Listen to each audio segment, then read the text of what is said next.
Magandang araw na naman po sa inyong lahat mga palangga ko. Ayan, magandang buhay sa ating lahat. Ang ating recipe for today ay paborito ng bayan at swak na swak sa inyong mga bulsa. Ang ating recipe for today ay sardinas na may patwist na naman. O diba, ating sardinas ay nilagyan natin ng fresh at malutong-lutong na pechay. Kaya naman mga palangga, kung gusto niyo po mapanood ang recipe nito, ano pa bang inaantay mo? I-watch mo na yung full video and don't forget to subscribe my YouTube channel. Arat na!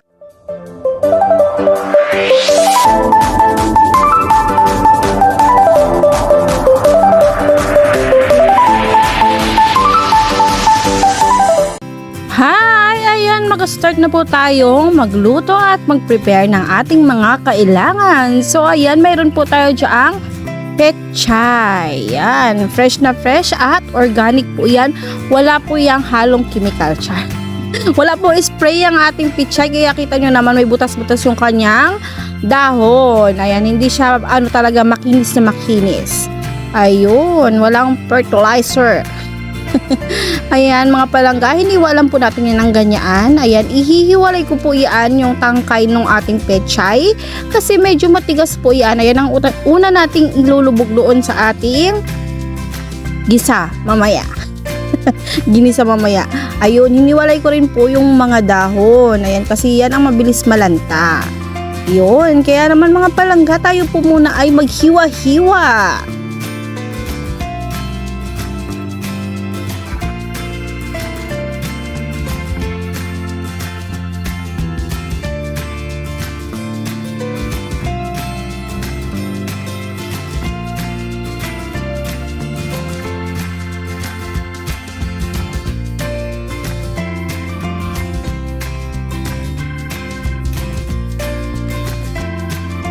At ayan na mga palangga, patapos na po tayong maghiwa ng ating pechay. Yun, ang ganda-ganda talaga ng pechay natin. Napaka-fresh at saka organic na organic. Ayan, i-roll-yo lang natin yan. Pinagsama-sama na po natin para mabilis na po ang ating paghihiwa.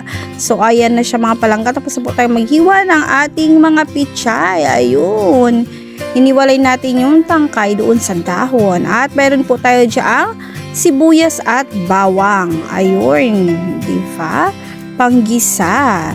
So, mag-start na po tayo mga palangga maggisa. Yan po ang ating kalan. Sinindihan natin. Syempre, naglagay po tayo ng kawaling malinis at maglalagay po tayo dyan ng mantika para mag-start na po tayong maggisa. So, ilalagay po natin ang ating bawang dahil mainit na po ang ating mantika sa ating kawali. Ayan, ating mekos-mekos lang natin yan or i-mix po natin or gisahin po natin. Ayun, di ba? Sinabi na lahat ng klase ng term. Ayan, at tostado na nga po ang ating bawang. Ayan mga palangga, kung napapansin ninyo ay medyo masilaw po ang aking camera dahil sinindihan ko po yung light dahil brown out po sa amin. Ayan, at tinilagay na nga po natin yung ating sibuyas. Yun. Igisa-gisa lang natin mga palangga at maglagay tayo ng kaunting patis. Kunti lamang po. Yan, dahil baka umalat po ang ating gisado pag sobra ang ating paglagay ng patis. Yun, at imekis-mekis lang natin at maglagay po tayo dyan ng kaunting paminta para tanggal lamig. Charot. Sabi na nila ang paminta ay maganda sa katawan, nagtanggal ng lamig. Ayan ang ating Lego. First time ko po gumamit ng Lego sardines. Ang madalas ko pong ginagamit ay Mega Sardines or Youngstown. At ayan, natuwa ako sa Lego dahil ang dami niya palang laman at talagang buo-buo talaga yung kanyang isda.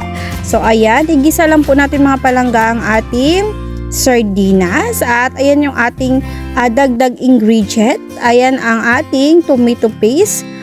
Yan, pang-concentrated ng kamatis. Ayun. Pwede nyo pang replace yan sa kamatis pag wala talaga.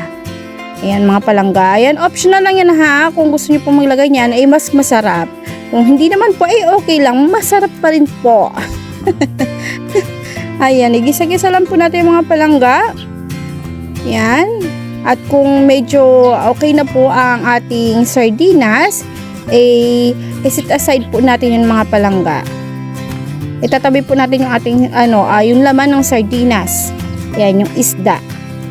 Yan, set aside po natin yan para po hindi madurog kapag ilagay na po natin yung mga ibang sangkap sa ating recipe for today. Ayun, di ba? Ang bilis lang. Napaka-easy lang po nitong lutuin at hindi po ito aabot ng 100 pesos. Kaya naman, swak na swak sa inyong mga budget at napakasarap. Alam nyo ba na paborito ito ng mga Pinoy? All-time favorite ang sardinas.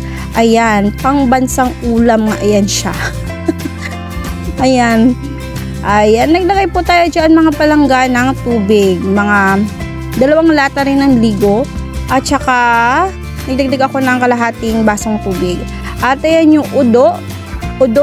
Kung mayroon yan sa inyo yan, kung kilala nyo yan, yung udong. Ayan, masarap po yan siya. Parang meswa din siya. Yun. Pero for me, parang mas gusto ko yung lasa nitong udong kaysa sa meswa. Ayun. Yan, kailangan po mga palangga bago natin ilagay yung gulay, malambot na po yung ating udong or yung noodles. Ayan. Ilagay na nga po natin yung tangkay ng petsay. Petsay talaga. Halatang ilongga. Ayan, yung ating pechay. Yun. Kasi yan yung party na medyo matigas-tigas. So, unahin natin ilagay yan o ilubog natin sa ating ginisa. Tapos, isunod natin yung mga dahon kasi mabilis lang pong malanta yung mga dahon or mabilis maluto. Ayan, mga palangga. Napakasarap ng recipe na ito at siguradong swak na swak sa inyong mga budget kung nagtitipid kayo. Diba? Ayan na po ang dahon ng ating pechay. Napaka-fresh.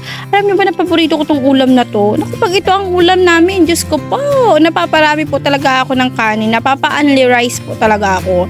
At siguradong pag tinry niyo po ang recipe ito, ay mag-prepare po kayo ng 1 kilong kanin. Napakasarap po dito mga palangga. So ayan na, luto na yung ating noodles at syempre crunchy po yung ating pichay. O ano ka dyan, napakasarap. Talaga namang pang-only rice ito. So ayan na mga palangga, tapos na po tayong magluto ng ating gisadong sardinas na may pichay na napakasarap. At swak na swak sa inyong mga budget. Yun, pakukuluin lang natin yung mga palangga at okay na yan kaayo. Diba? Kunting halo-halo pa. Ayan, at kumulo na nga siya mga palangga. Kita nyo ba yan? Oh. Pag naglagay kayo ng tomato paste mga palangga, mapapansin nyo yung sabaw ng ating sardinas ay medyo nagmamantika. Ayan, makikita po talaga yung tomato paste. So, ayan, tapos na po tayo magluto. Ayan na, presentation na naman tayo mga palangga.